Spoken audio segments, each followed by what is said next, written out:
Have you ever looked into the eye of an oncoming hurricane, paused, and come out with something new? Hi, everyone. This is Maura Sweeney, and this is the Maura Sweeney Living Happy Inside Out podcast. For those of you who are familiar with my work, you'll recognize that the familiar intro and later outro music for my podcast is missing, and here's why. Today is September 10th. 2017. I live overlooking Tampa Bay in Tampa Bay, Florida, the very home and the center of where Hurricane Irma is supposed to hit as the eye of the hurricane. And I thought, what a day to talk about this very topic, being or looking at the eye of a hurricane and wondering what it is that we can do when we view that hurricane coming into our lives. The first thing I need to say is this. It has probably been well over a week that talk locally about that hurricane has been circling here in my area. Earlier last week, I came out of the gym and several women were saying, Maura, what are you doing to prepare for the hurricane? And I thought, well, I know it's out in the Caribbean. I haven't really done much about it. I'll keep an eye on it. As recently as yesterday, even though my husband and I had done what we could in terms of putting things away, battening down the hatches, making some necessary changes in preparation for this hurricane, one of his basketball playing friends said to me, Maura, do you realize you're the only person I know with a Y chromosome who is not going berserk in the middle of this anticipation period?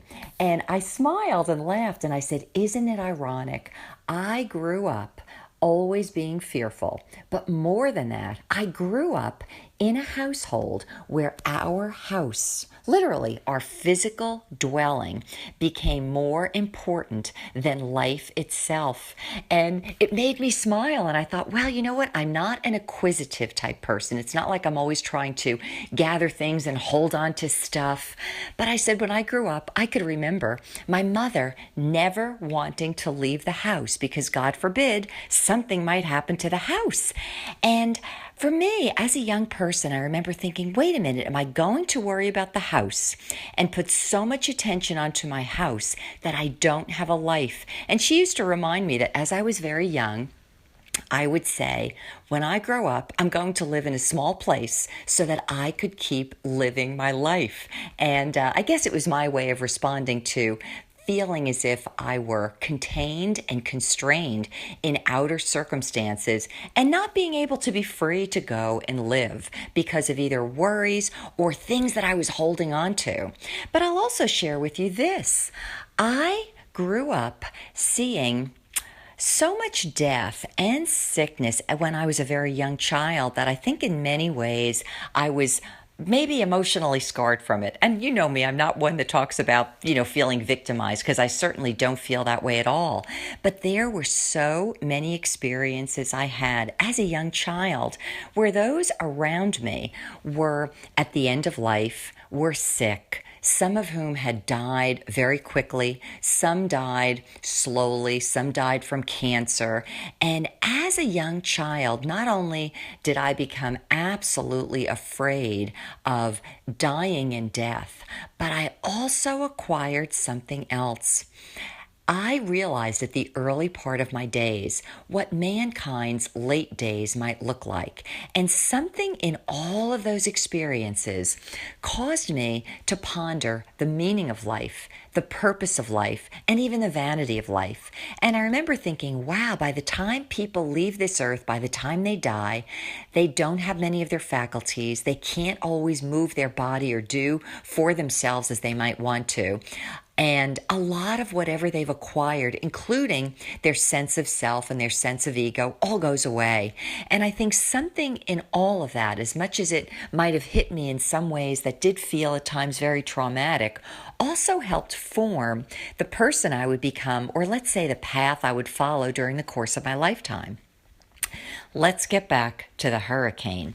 Now, you may be listening to this hurricane podcast as I release it this afternoon, as we are still anticipating the worst of Hurricane Irma, the hurricane that is supposed to be of such epic proportions that it is literally covering the entire state of Florida. But maybe you're not listening to today. Maybe you're not from Florida. Maybe you're not even from the United States. But the important thing is this: it doesn't have to be a hurricane in the traditional sense. When we are looking at the eye of a hurricane, what we're doing is coming face to face with what we might not have realized were some of our deepest and most fundamental fears. Now, I just want to share again, this week we had stories about the hurricane being in the Caribbean. Then we thought it might go to certain places in the Caribbean. Then we were thinking it was going up the east coast of Florida, which is where I don't live. And then people were moving from the east coast of Florida over to our west coast. And then suddenly we find out it's heading up the west coast. And overnight we learned it was coming straight to us here in Tampa. And then earlier today, I was getting some local reports, and they were also sharing that for those people who decided to go to shelters, that they also needed to be concerned and afraid, because there has been talk about various diseases, or let's say sicknesses, that could be caught while in some of these common shelters. So the thought ultimately becomes, where do I go? What do I hide from? What place can I find, and where is it safe, especially if the hurricane itself continues to play games and move and is not on a straight path?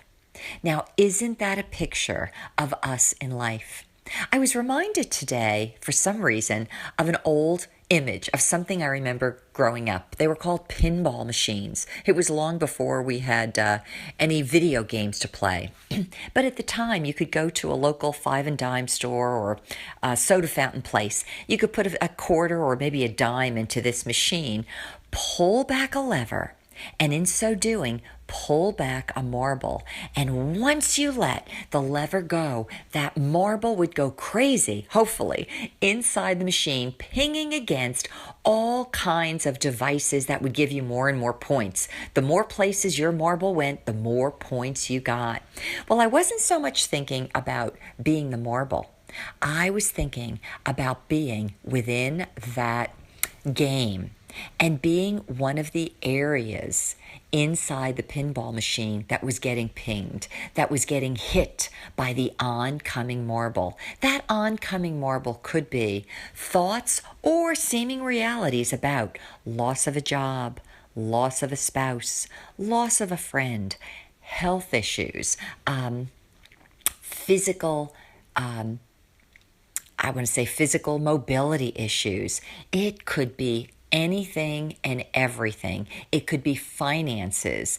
Anything that is either real or imagined can literally be like the hurricane coming our way.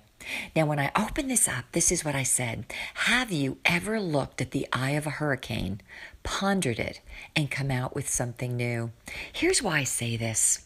I'm so acutely aware, even more and more the past year or so, about all of the things that are out there to make humankind afraid. Afraid of the unknown, afraid of the known, afraid of their neighbor, afraid of their president, afraid of someone from another ethnic or another cultural party. And in so doing, we all become like players inside the video game.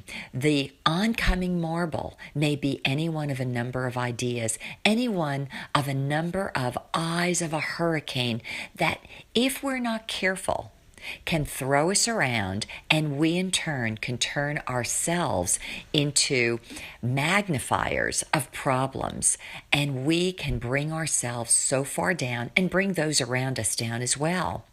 But what if the next time a hurricane comes toward us, we look at it and ask ourselves, what is it that I am facing? How can I look at this in a different way?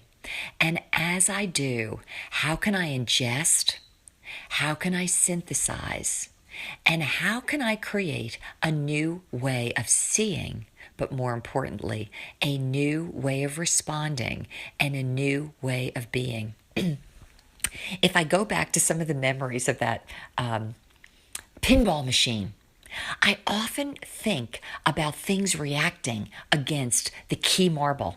And the more they'd react a bit against the key marble, the more that marble would run around. It would actually get more engaged. Its velocity would grow and the points would arise. But what would happen if, when we have a marble, a hurricane, a horror show come our way, we decide instead, for a moment of peace, to look at it, to ruminate, to reflect, and to beam back at it something entirely new? I would ask you, wherever you are today, you can either consider yourself as an accident, something that's going to get attacked somewhere, somehow, from some either known or unknown corner of life. Or you can decide in advance, the next time a fear comes my way, can I look at it and can I be something new? I have a sense that the more we become that something new, that we can undo some of the very velocity that's produced through fear, through anxiety, and through pressure that comes our way, so that we are forced to either lean back and react or respond in ways that give something new to the situation and the scenario. I mentioned in my last newsletter something that happened to me a very long time ago that actually jarred me. I happened to be making my bed. And many times during my lifetime and even during the day, I'm always putting myself in another place. I like to say I think I live between two dimensions, the world as it's presented and the world as I know it really is. And this one day, as I'm making the bed, I hear this internal word or thought come to me: I'm bringing you home. Now, if you hear a thought like that, do you say, oh my gosh, home, what is that? Do you know my first thought was, oh my gosh, does home mean I'm going to die? Like heaven's my home. I always think of heaven's my home. And I remember being so frightened by it, but I asked that same voice in my head as I was making the bed, what are you saying? Am I going to die? And the answer came back: peace. I'm bringing you to peace. What if the next time that you are looking at the oncoming eye of a hurricane, you choose peace in the midst of that storm? What if you just choose that? And what if you choose it over and over and over again? Do you think quite possibly that you may show up as an influencing marble or influencing positive type hurricane in the ethers and in the atmosphere where you live, presenting peace that can share itself and be felt by those around you? If you do, give yourself that opportunity. Congratulations. You may be one of those vehicles that helps bring us all back home too. Well, that's been my thought for you today in the midst of looking at the oncoming eye of Hurricane Irma from Clearwater, Florida in the Tampa Bay, Florida area. This has been Maura with Maura for You.